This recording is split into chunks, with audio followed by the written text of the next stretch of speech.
The legend of Sawney Bean and his cannibal clan may be shrouded in mystery, but one thing is certain. It continues to haunt the dark corners of Scottish folklore. It's a tale that will never truly be over.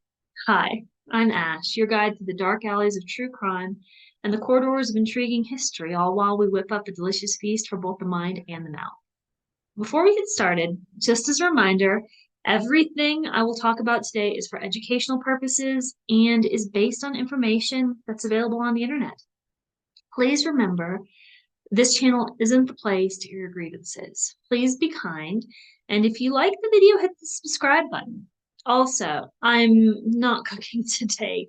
This story is not one to eat to. If you're watching this and you want a snack, I would suggest maybe eat a salad or some Oreos, something vegan. It's bad. I actually consoled myself by eating chocolate cake before filming this because the research is gruesome. So with that weird recommendation, let's get started.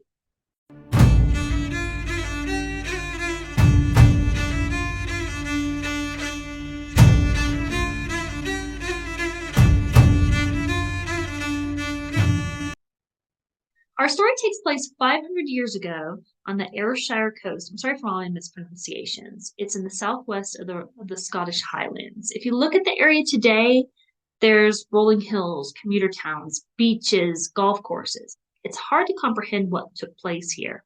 But I mean, it's a tale of horror and depravity. It would go down in history as one of the most gruesome legends ever told. It was like a tourist trap of the worst kind. So here it is, the story of Alexander Sawney Bean and his clan of cannibals. Yep, you heard me, cannibals. I'm going to start by saying, though, this story isn't for everyone. I actually originally thought it would be funny to cure pork into salted ham while I told this story. I actually still think it was going to be funny. I know my sense of humor is warped. But this story is so gruesome that I was grossed out with the idea of touching meat while I was talking about it. It involves murder, cannibalism, incest, dismemberment. Those are just a few of the things. So if it's too much for you, I understand. I would really suggest you leave the video and come back to one that's not quite so chilling. I'll have a lighter story in the future. So our story begins in 15th century Scotland. It was a time of warring clans and blood feuds when a man named Alexander Sawney Bean came into the world. So legend has it that before adopting his alter ego Sawney, Alexander Bean was born in East Lothian. That's a town that's near Firth on Forth in the eastern lowlands of the Highlands or Scotland. It's near like Edinburgh and the Scottish border to the south. But Sawney Bean was born into a life of poverty there. His father was a ditch digger and hedge trimmer, and Sawney started with that profession, but he didn't like it. He wasn't fit for the work. So he left home and he worked as a leather maker or a tanner, as it was then known. But that didn't fulfill him either. It was a lot of hard work, not a lot of money.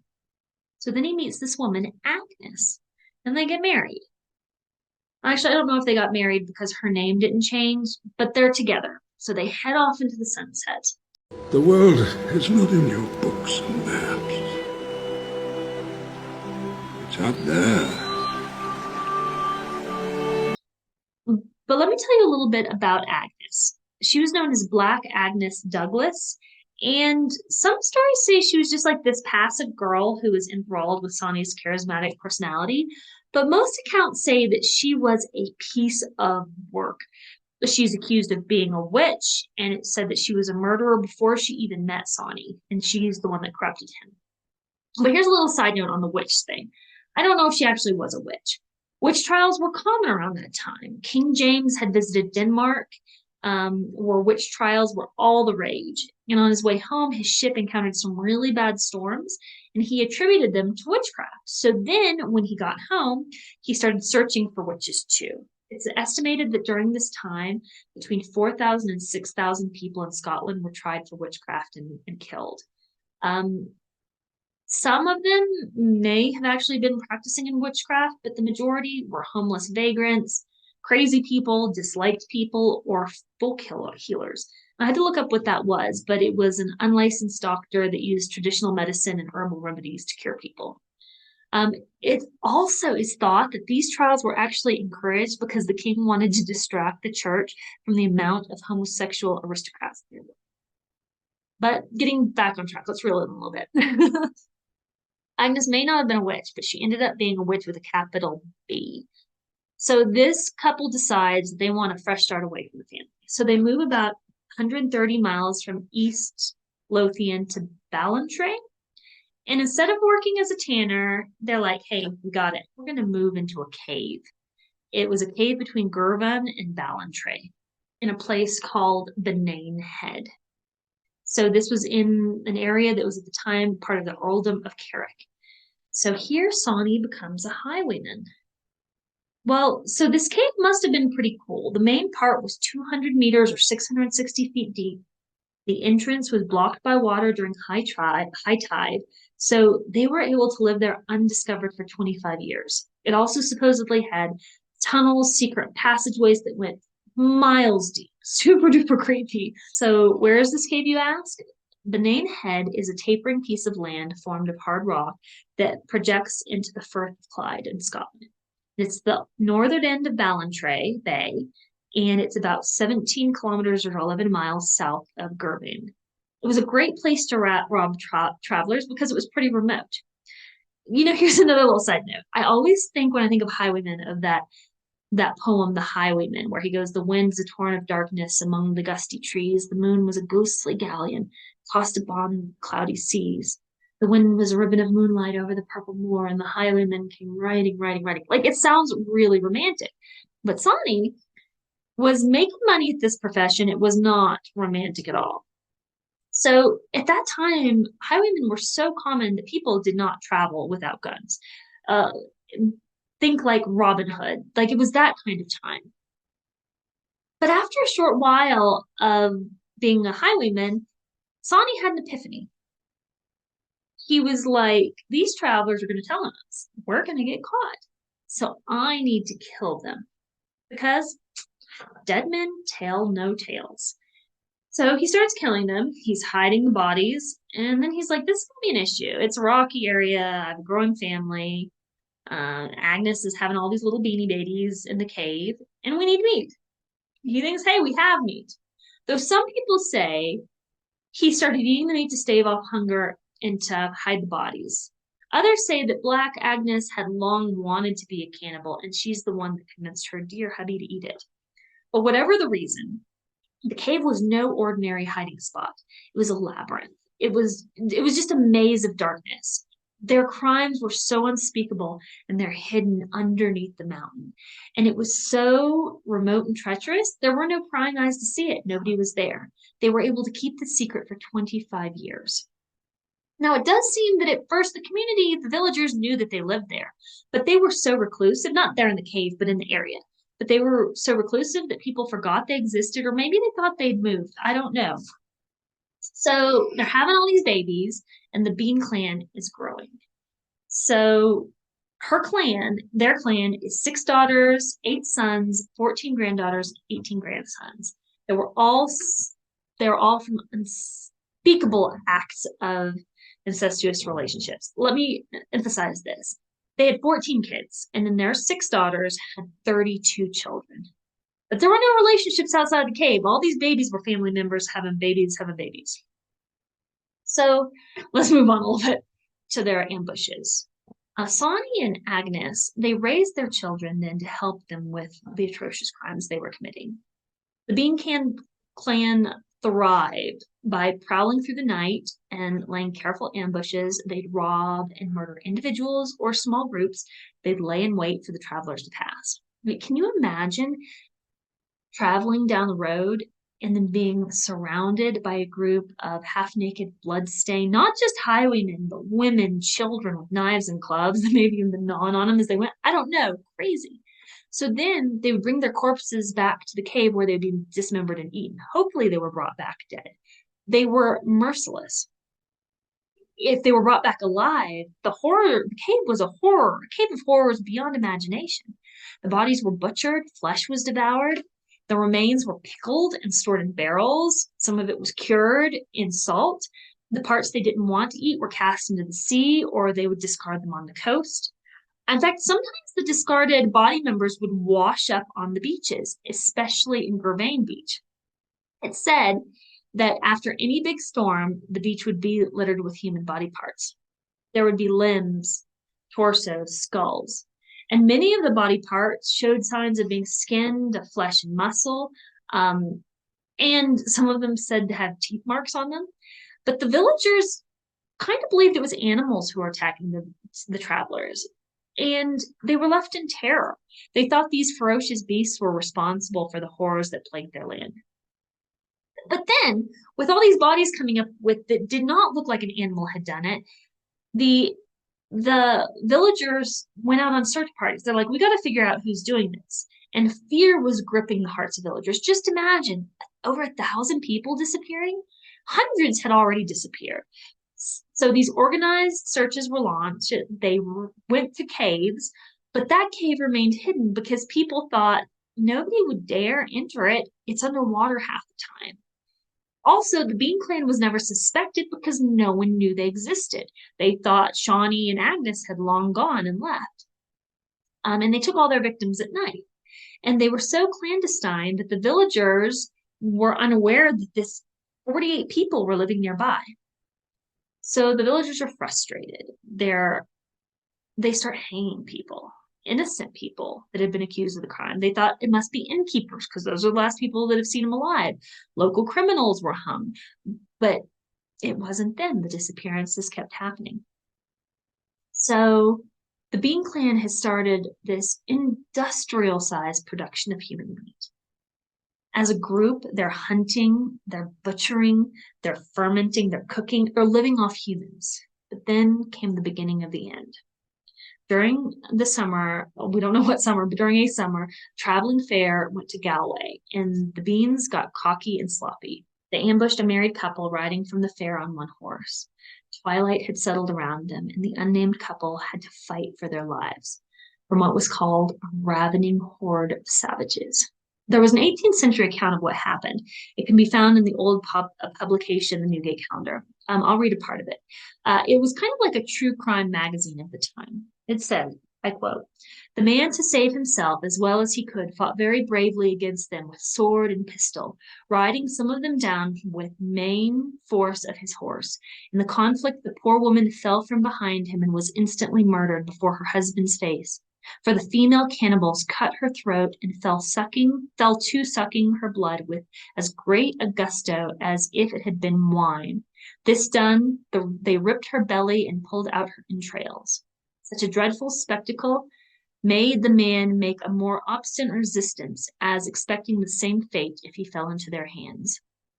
In pleased Providence, as he was thus engaged, that 20 or 30 from the same fair came together in a body, upon which Sawney Bean and his bloodthirsty clan withdrew, and made the best of their way through the thick wood to their den. This man, who was the first that had ever fallen in their way and come off alive, told the whole company what had happened, and showed them the horrid spectacle of his wife, whom the murderers had dragged to some distance, but had not had time to carry her off entirely. They who were struck with stupefaction and amazement at what he related took him then to Glasgow, and he told the affair to the provost of the city, who immediately sent to the king concerning it." So think about it. I'm going to say it in not 18th century language. He was skilled in combat. He's definitely holding off the clan with a sword and pistol. His horse is charging through. Then his horse falls off. Maybe she's pulled off. And they jump on her and they slit her throat. They start sucking her blood in view of her husband. And they also pull out her intestines. But so he's freaked out, still fighting them off, and a large group of 20 or 30 people appears, and the Beans fled. So the fair goers took him to the provost, which is a local magistrate, who they told of the experience, and he had to relive everything that had happened to his wife that night. And the magistrate was like, "Oh, this isn't good. We got to tell the king." The population was incensed, and they were about to leave off with a huge pack to hunt them. So the Beans' existence was finally revealed. And it wasn't long before the king, which was probably King James, decided to lead a search with a team of 400 men and several bloodhounds. Now, I want you to remember they'd searched before, but they'd never had bloodhounds before. And thanks to these bloodhounds, they soon found the Bean clan's previously overlooked cave in Benane Head. I really wish I knew how to pronounce that. So the dogs followed the scent, and armed soldiers wasted no time in charging in. When they entered the cave by torchlight, the searchers found the Bean clan surrounded by human remains. Body parts were hanging from the walls, separated like by body part, hands together, legs together, thighs, feet, arms. People were hanging from the walls in different stages of curing, like sides of beef. Barrels were filled with pickled body parts. And there were piles of stolen heirlooms and jewelry, and there was clothing littering the floor. The family was there, all 48 of them. It was said with the incest and living in the dark cave and eating human remains, they didn't even seem human. So they're caught. But what happened next? Well, there's two versions of what happened. The first, which is the most common of the two, is that the Bean clan was captured alive. They gave up without a fight. They were taken in chains to Tolbooth jail in Edinburgh. Then they were transferred to either Leith or Glasgow, where they were promptly executed without trial because people saw them as subhuman and unfit for trial. And because they'd murdered at that point more than 1,000 people. So Sawney and his grown sons and possibly his oldest grandsons had their genitalia cut off, thrown into the fires, their hands and feet were cut off, and they were left on scaffolds to bleed to death. Supposedly, Sawney's last words were, "It isn't over, it will never be over." The rest of the family was forced to watch the men die. Then Agnes, her daughters, and all the children were tied to stakes and burned alive. These execution practices were common at the time, like hanging, drawing, quartering. It was for men who were convicted of treason, and women would be burned to death. The children one that bothers me though, but oh well. So the second story is that the king was so disgusted with what they found in the cave that he ordered the search party to place gunpowder and dynamite at the entrance of the cave, and they closed it off. So Sawney Bean and the rest of his clan faced either suffocation or more likely just the fate of being trapped in a dark hole with 48 cannibals and not much else. I don't know which is true. For the children's sake, I kind of hope the second. I don't know. Maybe not. But for the blood-sucking cannibalistic people, the first sounds pretty appropriate. There is one final sad ending to the story. It comes from the town of Girvan. Today, it has a population of about 8,000, and it was originally a fishing port. But it's about 22 miles south of Ayr, and it's about, I think we said like 11 miles north of this cave. So, according to legend, Sawney Bean's oldest daughter, I don't know if she was one of the six or another oldest daughter, didn't want to be a cannibal. So early on, she got up the courage and she left. And she settled down in the town of Girvan. She planted a dule tree somewhere on the town's Dalrymple Street, which later became known as the Hairy Tree. But when her family was arrested, her identity was revealed by angry locals who hanged her from the bough of the tree, the one that she had planted herself. I wonder if she had told someone of the horrors that she had lived and then they gave her up when they realized, well, I don't know. It's just an awful story. There's currently no information on where the tree is. It probably burned down or was cut down. There's been searches for it, but it's never been found. So that's it. That's the legend of Sawney Bean and his cannibal clan. It's a story that still haunts Scottish Highlands, and you can still hear in stories when you go visiting there. It's such an evil story that it really can't be forgotten. The question is it even true?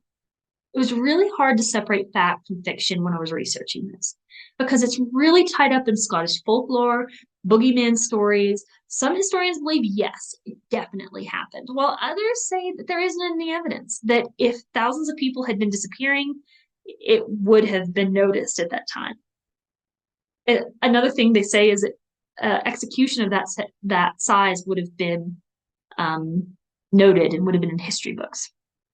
There's also a theory that Daniel Defoe concocted the story of Sawney Bean as a kind of anti-Scottish propaganda because it was the time of the Jacobean conflict, and it was to prove that Scotsmen were just savages. Yeah, that Daniel Defoe, the one that wrote Robinson Crusoe. But whatever the truth, that story, it's even affected pop culture out of Scotland today. Wes Craven's The Hills Have Eyes is based on that story. Even the movie Deliverance supposedly has parts that can be traced back to the story. And like movies like Halloween, anything that has cannibalism. So that's anything that has cannibalism. There's lots of cannibal stories. Oh my goodness. That's it. But if you're craving more intriguing tales, be sure to join me next time for another dark and intriguing journey into the depths of humanity. We'll unravel more captivating stories from the worlds of true crime, history, and cooking. And if I can get my appetite back, next time I'll be making barbecue because as fried green tomatoes taught us, secrets in the sauce. Sorry. Until then, stay kind, stay curious, and remember to take care of yourselves. I'll see you soon.